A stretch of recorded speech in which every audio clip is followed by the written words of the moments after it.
Hi,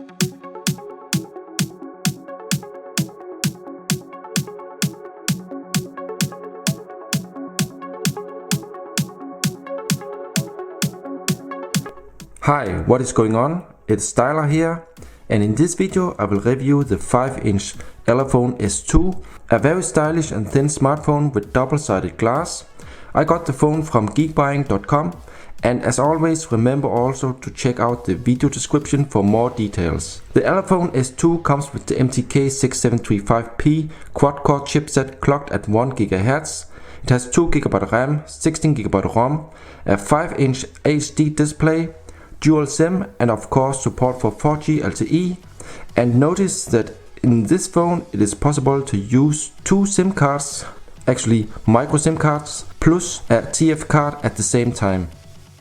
Now let's have a look here on the box, a blue box, and we see here S2, S2 Plus, and that's because there is also a Plus version, and the Plus version is 5.5 inch, while the normal S2 is only a 5 inch. We have the picture of the back side here, very nice, Elephone.hk. We have the Elephone logo. In the bottom we find the IMEI numbers. We see here it's double-sided glass, 64-bit, Android 5.1, LTE. And we also see here it's 2 GB RAM, 16 GB ROM, MT6735. So together with the phone, first of all you get here of course the wall charger, branded Elephone. Looks to be in a pretty good quality.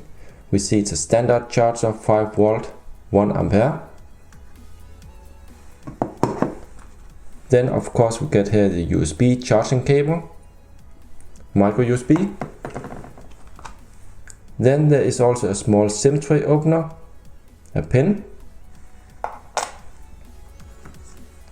We get here also screen protectors for the front and the back of the phone because it's double-sided glass.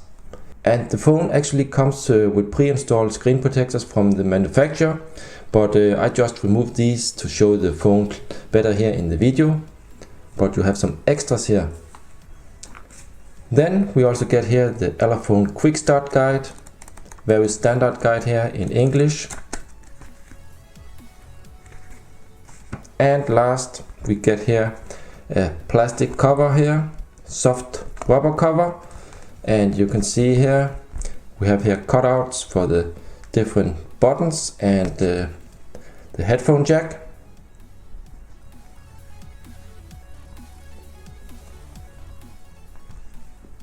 So that's it for the content. Now let's have a look here at the phone design. And on the top we find a notification LED, light and proximity sensor, the ear speaker together with the 2 megapixel front camera.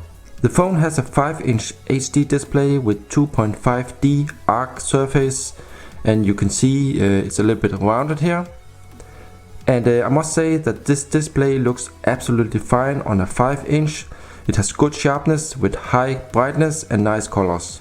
In the bottom we find the menu, home and back buttons, which unfortunately do not light up.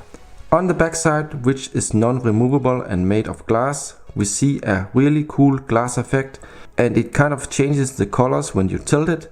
In the top we find a 13 megapixel rear camera together with a single LED flash, and I must say that this LED flash unfortunately is not that strong.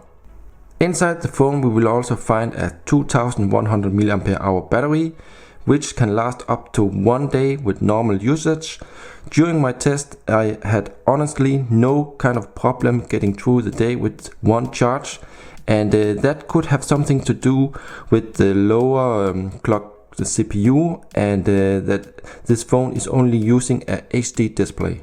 And last we have the rear speaker, which doesn't provide any good sound. This speaker is in my opinion below average quality. In the bottom of the phone we find the micro USB port and the microphone. And this USB port also has support for USB on the go, so you can connect normal USB accessories or an external USB storage. On the right side we find the volume rocker together with the power button. In the top we find the 3.5mm headphone jack, which actually provides good sound, together with a noise cancelling microphone. And last, on the left side, we find the big triple tray, which can contain 3 cards at the same time, 2 micro SIM cards and 1 TF card. Okay, and here you see a close-up of the SIM tray.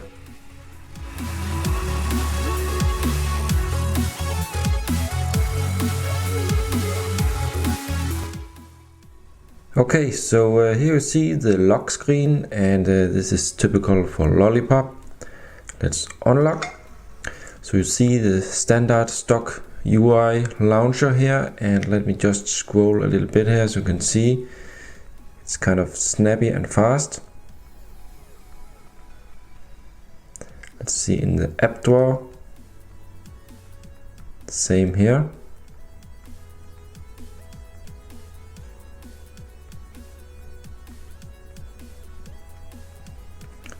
And the phone also supports off-screen gestures and double tap to wake. Let me just demonstrate this here. Double tap, see it wakes, but can also, for example, slide up to unlock directly. Or we could try, for example, the M for music. See the music player here. So this is working really great. Let me try gesture unlock, and let's try here in the air. See, just have to wave my hand here and it will unlock. And let's try air gestures also here in the gallery. It will also work here. To change the picture, you see here, do it like this. Let's have a look here in the Quicktoggles here. And what you have to notice is when I click on this auto rotation, you see a small animation, and actually this indicates that this is real Android 5.1, because only in 5.1 this animation here is shown like this. On 5.0 there is no kind of animation. When you click here, it will only just change normally from picture to picture, but here you can see this animation here, really nice when I click here. And the vibration in the phone actually feels pretty good in this model here. It's kind of hard and vibrates the whole phone here in a very comfortable way, I would say. And let's also have a closer look here on the reception. So the Wi-Fi in this model here is really good. It's very strong and fast. And you also see I'm using dual SIM right now. So one is with 3G mobile data, and the other one is only on 2G. So you see here the reception on both are pretty good here, and I had no kind of problems with reception or 3G data. We can try here, for example, to disable the Wi-Fi. Let me just try to disable it here. Let's go into the data here and let me enable mobile data here. Let's try out, for example, the browser. So let's try here. Yeah, let's just go to this page here, and we can see on Geek Buying here. Let me just go back. So yeah, you can see it loads the page, and the Wi-Fi, as you saw, is disabled here. Only the mobile data here on my SIM card, CNN. Yeah, and it will load the page.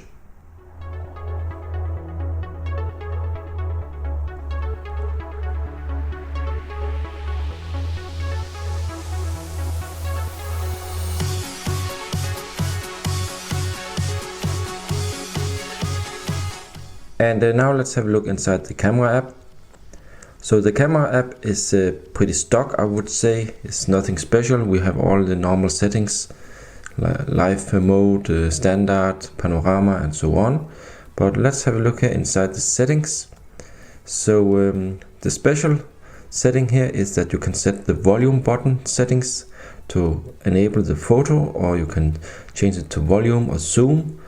So this is not stock. Let's also see here inside the megapixels. We see here picture size 13 megapixels, and in full screen let's try 4:3, and we see still saying 30 megapixels, so it's okay. Let's see here for the camera, and we also see here we have the HDR, the LED flash, and the front-facing camera. Let's just have a look on some samples. So this is with the front-facing camera, it's okay. Let's see here with the rear camera. You can see here the colors are pretty good here, and the picture is actually sharp.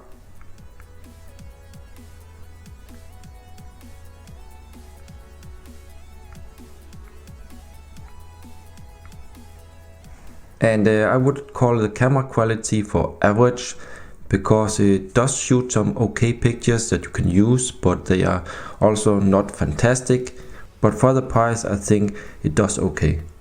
So for more camera samples in full resolution, I will provide some down below in the video description, so don't forget to check these out. And now let's have a short look here in the settings. So I will not go through all the settings, but let's just have a look on some of them. Display here, we have Miravision here, so we can tweak the colors and the contrast. We have here a possibility to calibrate the sensor. Let's see, we have here storage. So phone storage, of course you can insert a TF card. We have one storage here, 12.11 GB total space. Let's see in apps. Let's see the RAM usage, the consumption.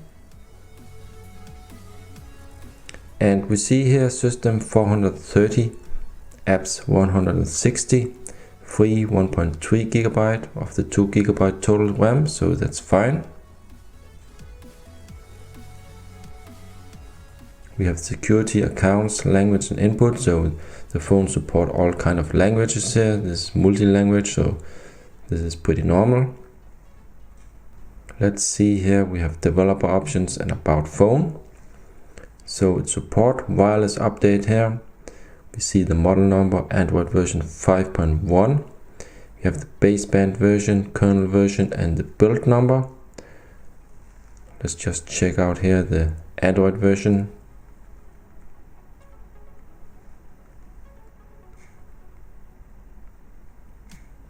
Okay. And let me also show you here, we have direct. So here you can set up the, for example, if you enter the contacts and you take the phone up to your ear and you're inside a contact, it will call to this contact directly. Or you're inside a special SMS from a friend, you just pick up the phone to the ear and it will call directly. So that's pretty nice. We also here have settings for the air gestures for the camera, so you can just do like this to take a picture. The same for the music and pictures here, you can swipe to change the track or the picture. We have the gesture unlock also here. Let's go back here. Let's see here in the smart wake. So these are the off-screen gestures and also the double tap to wake, you see it here. So next up, let's try out a test call.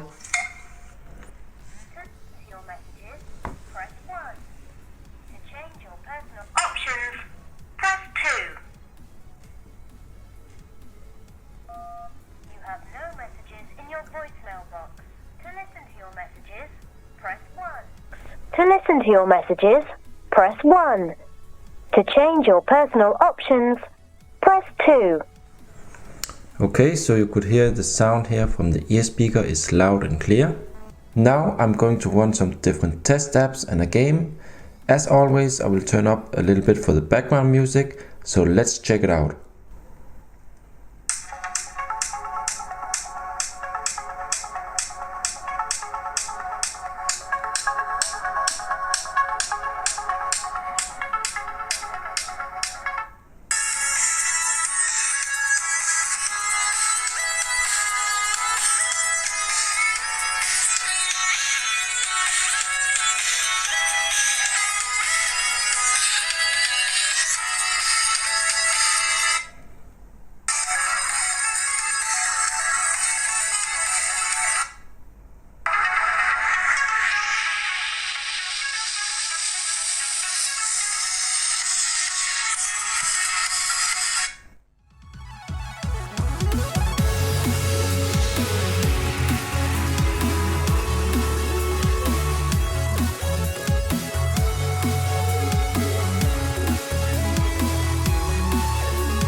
So we are now in the end of this review, and I will now list some of the pros and cons.